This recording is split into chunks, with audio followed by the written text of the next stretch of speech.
dia, queridas crianças. Hoje nós vamos iniciar nossa segunda aula de Geografia. Hoje também daremos início a um novo conteúdo, certo? A litosfera. Peço por gentileza que vocês peguem o livro de Geografia e abram na página 35 e 36, a qual aborda mais aprofundadamente um pouco sobre este conteúdo de litosfera, certo? Entendendo que a litosfera é a parte mais rígida da Terra, ou seja, é a estrutura sólida, ou seja, sólida vem de solo, certo? As composições do solo da nossa superfície terrestre, certo? Então, como eu havia falado para vocês, a litosfera é a camada sólida da Terra, certo? Que é formada pela crosta e pela camada externa do manto da Terra também.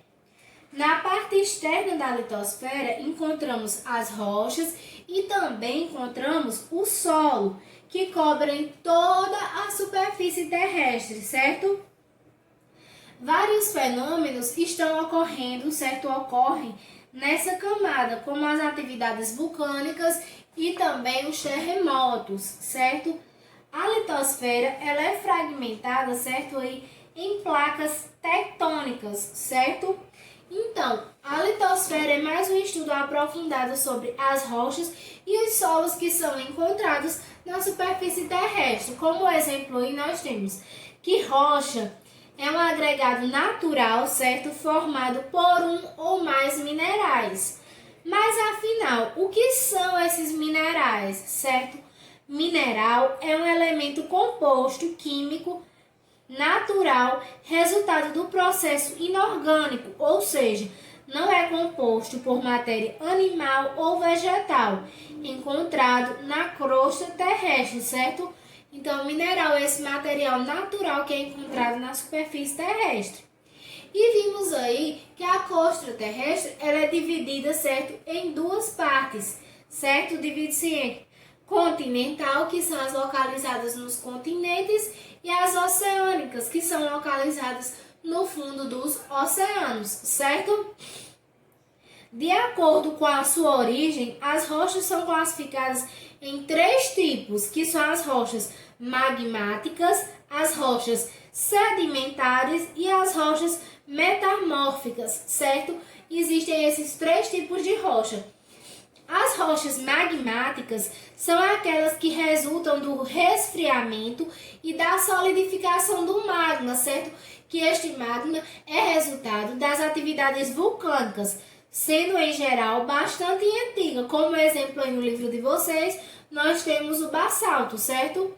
Aí temos as rochas sedimentares, que são aquelas que são formadas por partículas ou sedimentos que se desprendem, certo, das rochas, desmanchando-se em grãos, que são chamados de sedimentos. São os pequenos pedacinhos das rochas que vão se decompondo, que vão se soltando ali.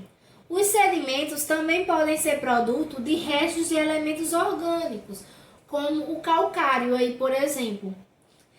Já as rochas metamórficas, certo, são as rochas formadas pela transformação de outras rochas, certo? O mármore é um exemplo dessa rocha metamórfica, porque ele é formado da transformação de mais de uma rocha.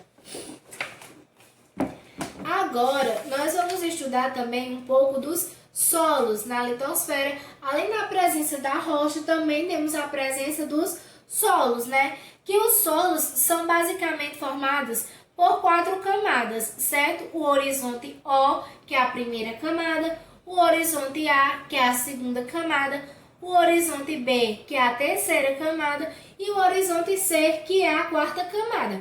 Na página 36 de vocês podem estar observando, certo, aqui, de maneira melhor, esses tipos de solos, certo? Então, vamos ver qual a composição desses solos. O horizonte O, ele é rico em matéria orgânica, e é formada por restos orgânicos em decomposição, que é a nossa primeira camada aqui da Terra, é o primeiro solo que existe, aquela primeira partezinha, e se encontra em uma espessura menor. O horizonte A já é a segunda camada, é a camada arável, onde encontramos seres vivos, certo? Lá, como por exemplo as minhocas, os insetos. Também vai apresentar a circulação de ar e de água, em virtude de sua porosidade, certo? Porque como ele está em constante contato, assim, principal com o horizonte A, que recebe esse maior fluxo de água, ele também possui isso. No horizonte B, que é a nossa terceira camada, certo?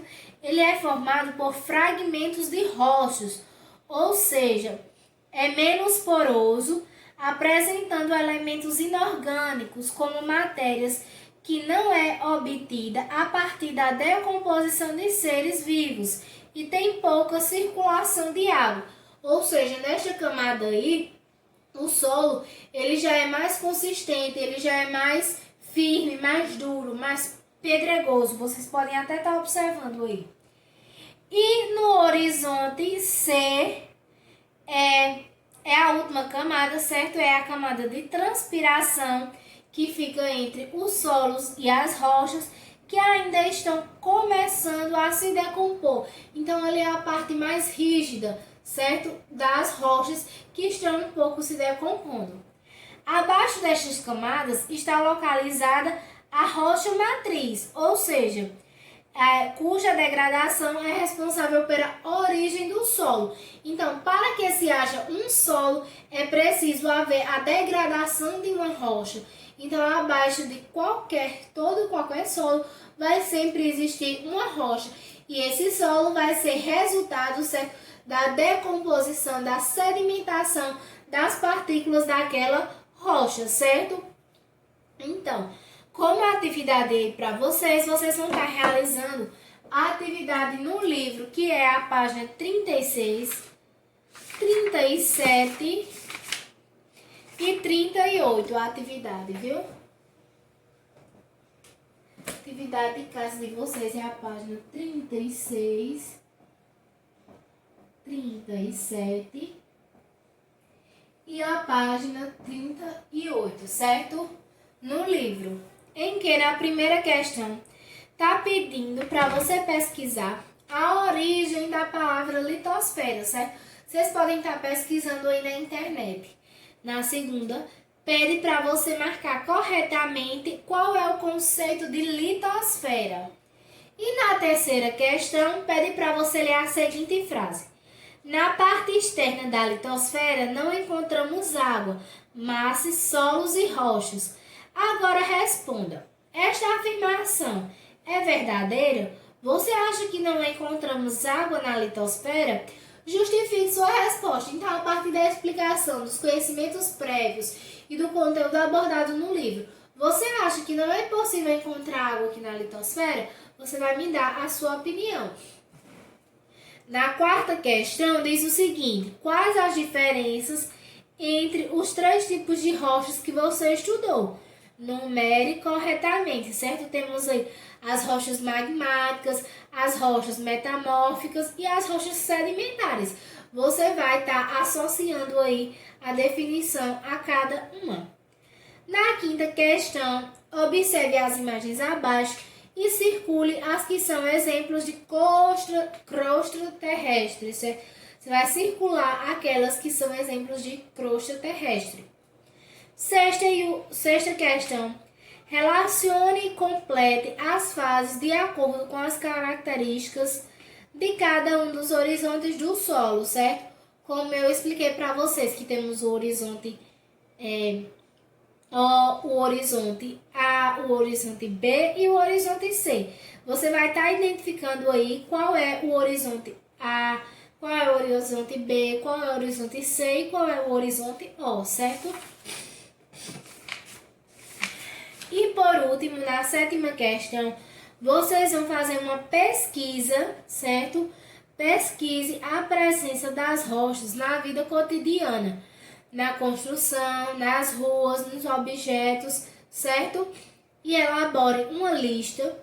Em seguida, mostre aos colegas e debata com eles sobre o que encontraram. Então, como a gente não está podendo sair de casa, vocês vão apenas pesquisar, certo?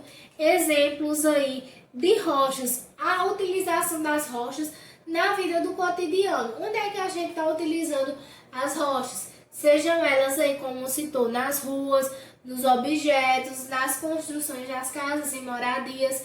Vocês vão estar dando esses exemplos. Espero ter contribuído com o ensino de vocês. Beijinhos e até amanhã!